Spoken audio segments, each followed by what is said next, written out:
Hey everybody, this is Shockmaster. I want to do a quick video today. This is right now December 27th, 2015. There's a special situation existing currently in that Microsoft has lowered the price of the Core i3 version of the Surface Pro 3. Oh, not only that, they actually that's not quite accurate. They introduced a new model of Surface Pro 3, which has 128 gigabytes of RAM in it, or I'm sorry, of storage in it, which is different than the previous version of Core i3, which only had 64 gigs of storage. Uh, they brought this out, I think, just for the holidays. They first sold it during the 12 days of December sale. They had a special price on it, but obviously they didn't sell out the allotment, or maybe it's a continuing model. So now it's being sold at $599, the Wi-Fi version. There's only Wi-Fi version. Whereas the 64 gigabyte version is being sold at $799. So obviously they want to push this version, um, which makes it interesting also in that Surface 3 has been lowered $100. So the 4 gigabyte, 128 gigabyte Wi-Fi version is now being sold at $499. Now neither of these machines include pen or keyboard. Just keep that in mind. But that $599 price is really interesting because it gets really close to the Surface 3 price. And sort of the advantage that the Surface 3 enjoyed, being a really low price point entry into Surface ecosystem, is not really that significant anymore because of this price. So I decided to take advantage of the holiday return policy of I think January 30th is the return, 31st, end of January.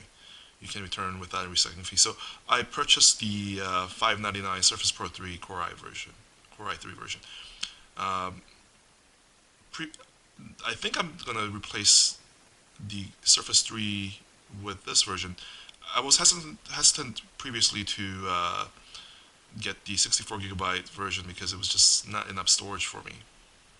But 120, it's sort of beyond the threshold that I consider useful. So I think maybe I would replace the Surface 3, which is really nice and small and light. But surprisingly, the battery life is not as good as this unit because, um, well, let me do a quick rundown of the specs, okay? So, as you know, the Surface 3 has the Atom processor, which allows it to be super battery efficient, but it's a smaller, it's 12-inch unit, so or 10-inch, 10.6-inch form factor, which means it's got a smaller battery. Exactly what size I don't know, but smaller battery, and that does have impact. The test benchmarks show about um, little less than 8 hours on light web surfing and light duties for this guy. Whereas uh, the Surface Pro 3 with Core i3, the 4020Y, it's a Y processor, which means it's actually precursor to the Core M series. This guy's 1.5 gigahertz locked. That's one of the things that they did with the Core i3 to sort of make it less capable than Core i5. They just completely lock the clock speed at 1.5, doesn't go any higher, whereas Core i5 would go much higher. Um, but because of that, the TDP is something like 11 watts, which allows it to last longer than the Core i5 version. So this one is rated around 9 hours for light web surfing. So one of the advantages that I sort of held on to the Surface 3 for, which is long battery life, is actually not there comparing these two units. Um, and so then I began to ask myself, okay, well, it is locked at 1.5 gigahertz here, and for the Core i3, how does that compare to the processing power of the the Atom X7 going full speed, which is which is not clock speed limited for marketing reasons. Um, by the way, let me just quickly show you the specs here. If we can read that. Uh, my camera work is going to be a little spotty, obviously, because I'm doing it all by myself, and the rig is kind of weird. But and this is the Surface Pro 3 here. Uh, they're both running 64-bit version of the operating system, but we got Windows 10 here because of the new unit just about. We got Windows 8 here, 8.1, because I prefer 8.1 to 10 for tablets, so I put it back on even though I had Windows 10 running for a little bit. So that's the only difference really, but I don't think it's going to make a huge impact on what we're trying to show. Okay, so one of the things that, let's go back to my favorite program here, which is the Manga Studio / Clip Studio Paint. So really, for me, um, before we do that, let me show you what the benchmarks say, the difference between these two um, processors are. So hopefully I can center that. Hopefully you can see that. This is the Geekbench 3 browser results for Surface 3, which is the X7 Z8700. As you can see, the core single core results are right below 1,000, and multi-core is around 3,000, 3,200, 3,100, somewhere around there. So 1,000, 3,000 is sort of a good average you can sort of deduce from this. Um, I'm not exactly sure what kind of batteries of tests that the Geekbench run to determine this. I don't know if it's floating point heavy or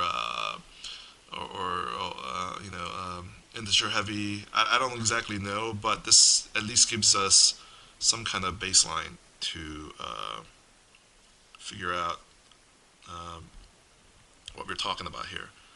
So um, now the results for the 4020Y and the Surface Pro 3 Core i3 version is interesting. It's obviously the Atom's quad core, right? Uh, but it's not 1,000 single core results times 4. There are some inefficiencies that creep in, so it's times 3. So you got 3,000 ish for multi-core results. Um, the Core i3 is a dual core, but the single core is much stronger, much more powerful. Geekbench says it's 50% more powerful. Okay, let's start with that. So it's about 1,500 for single core results, uh, and the multi-core is about the same as the Atom. So it's about 3,000, 3,200. We'll just call it 3,000. So it's exactly double of the single core results. But my suspicion is that most of the brushes that we use for art, they don't really take advantage of the multi-core, in my opinion, or maybe this is my guess. So I think this single core uh, result would have bigger impact than the multi-core score. Okay. Anyways, let's see if that's true. All right. Again, I apologize for the camera work. So I'm going to try to not move my head too much and get you to uh, be dizzy. I'm going to erase the screens here for you. Uh, so both of these are right now running Clip Studio Paint. They're both, I don't know if you can see this, but 5,000 by 3,000 canvas on both. Hopefully you can see that. I don't know if I'm aiming my head correctly. But Important thing, and obviously there's resolution difference. It's much higher resolution on the Surface Pro 3. So if anything, there's a disadvantage going on here if it does make an impact. But roughly the same size canvas, same amount of RAM, 4 gigs for both. So it's really about processing power that should make an impact here. Okay, so I chose a brush here, the chalk brush, and I made sure it was the same, similar settings, as much as I could go in there and figure it out. 50 pixels here and 50 pixels here. Hopefully you can see that. I don't know if I'm aiming correctly, but hopefully, let's say we did. So same brush, same canvas size, and about the same zoom level. You can see the edges of the canvas here on both. Okay.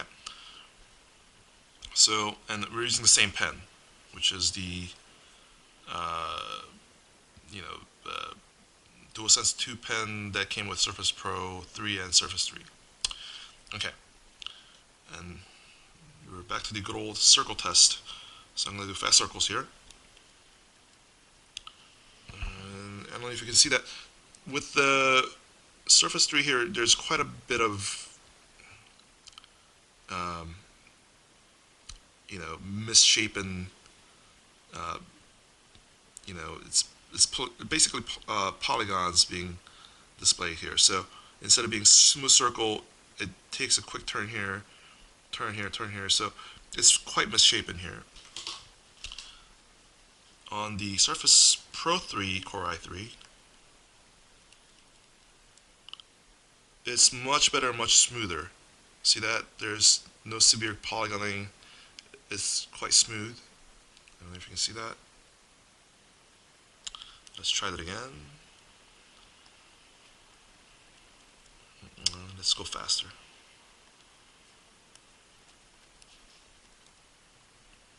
Okay. So pretty much it's very smooth circles, right? I mean, it's my hand's fault that's not quite circle. Here on the Surface 3 side, oops, oof, that breakup is pretty severe. I went a little faster though, so slow it down a little bit.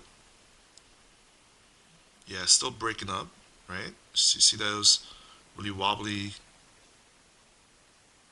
It's quite severe compared to Surface Pro 3. So it's making an impact here.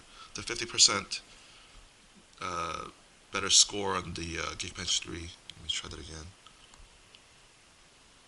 I'm not really going that fast either. I mean, look, it's really ugly here.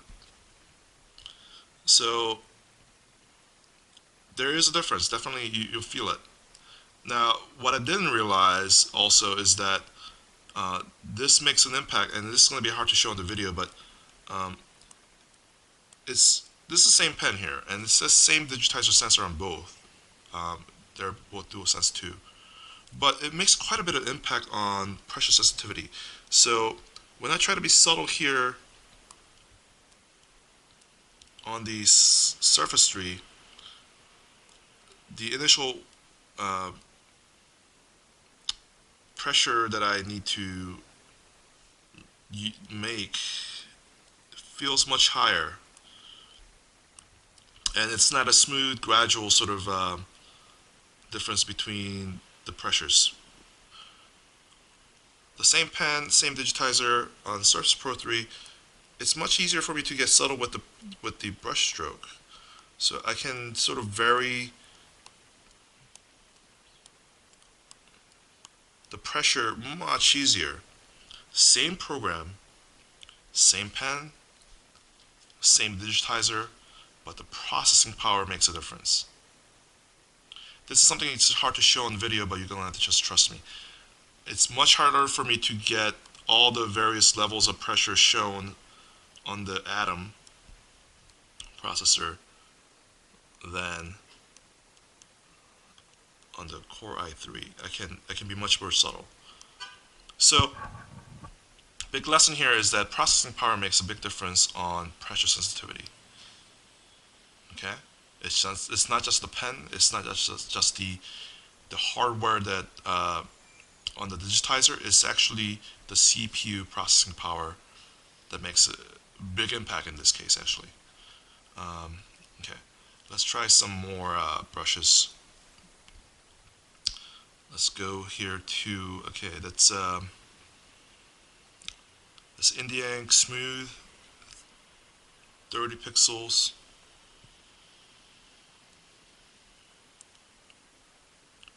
That's also the same here, India ink smooth, 30 pixels.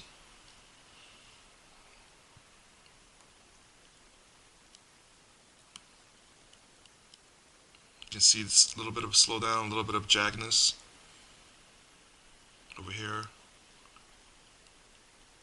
Much faster, much smoother circles.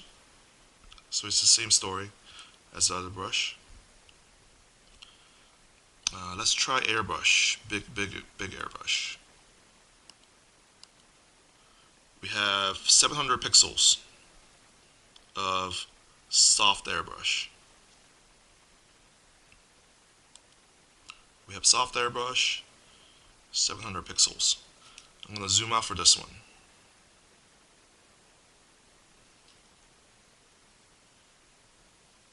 Okay. I'm going to go from corner to corner. Okay, hopefully you saw that. In here. So it lags on both, but on the Surface Pro 3 side, it's faster. I would say half the speed, or twice as fast. Try that again. Okay. In here. Yeah.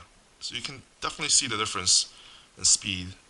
And again, it's easier to be subtle with that airbrush here. This, it's much darker. I can't control it as much. So clearly processing power makes a difference for brushes. Okay. So in conclusion, this I guess a little longer than I thought this video, but in conclusion, I would say if you're shopping for something right now and you held on, you didn't pull the trigger during the Christmas sales, get the Surface Pro 3 Core i3 version. Okay, it's $100 more, but it's still way under 1,000. But it just gives you much more capability and even better battery life than the Surface 3. Just the Surface 3 is only if you want to save that extra $100 and you really want to have a smaller form factor. Weight-wise, to me, that 0.3 pounds doesn't make a huge difference in my opinion. They're both very light. 1.35, 1.7. So I would say go for the bigger wheel stay, better battery life, more power, better capability when you're drawing. So hopefully that helps you with your buying decision if you haven't done so. And I think I'm gonna put this guy on eBay or Craigslist. So I'm probably gonna be switching to this guy as my sort of take everywhere tablet. Although, and it might not really last because I'm also looking at that Lenovo Mix 700. So I'll do a test between those two if I can get time and some funds to purchase that. But definitely, this is my current contender for take anywhere light machine that doesn't cost a whole lot of money. $599. That's amazing deal, I would say, especially compared to something like iPad Pro, which is $799 before the pen, and the pen's cheaper on the Surface Pro 3. So, thanks for watching, and see you next time.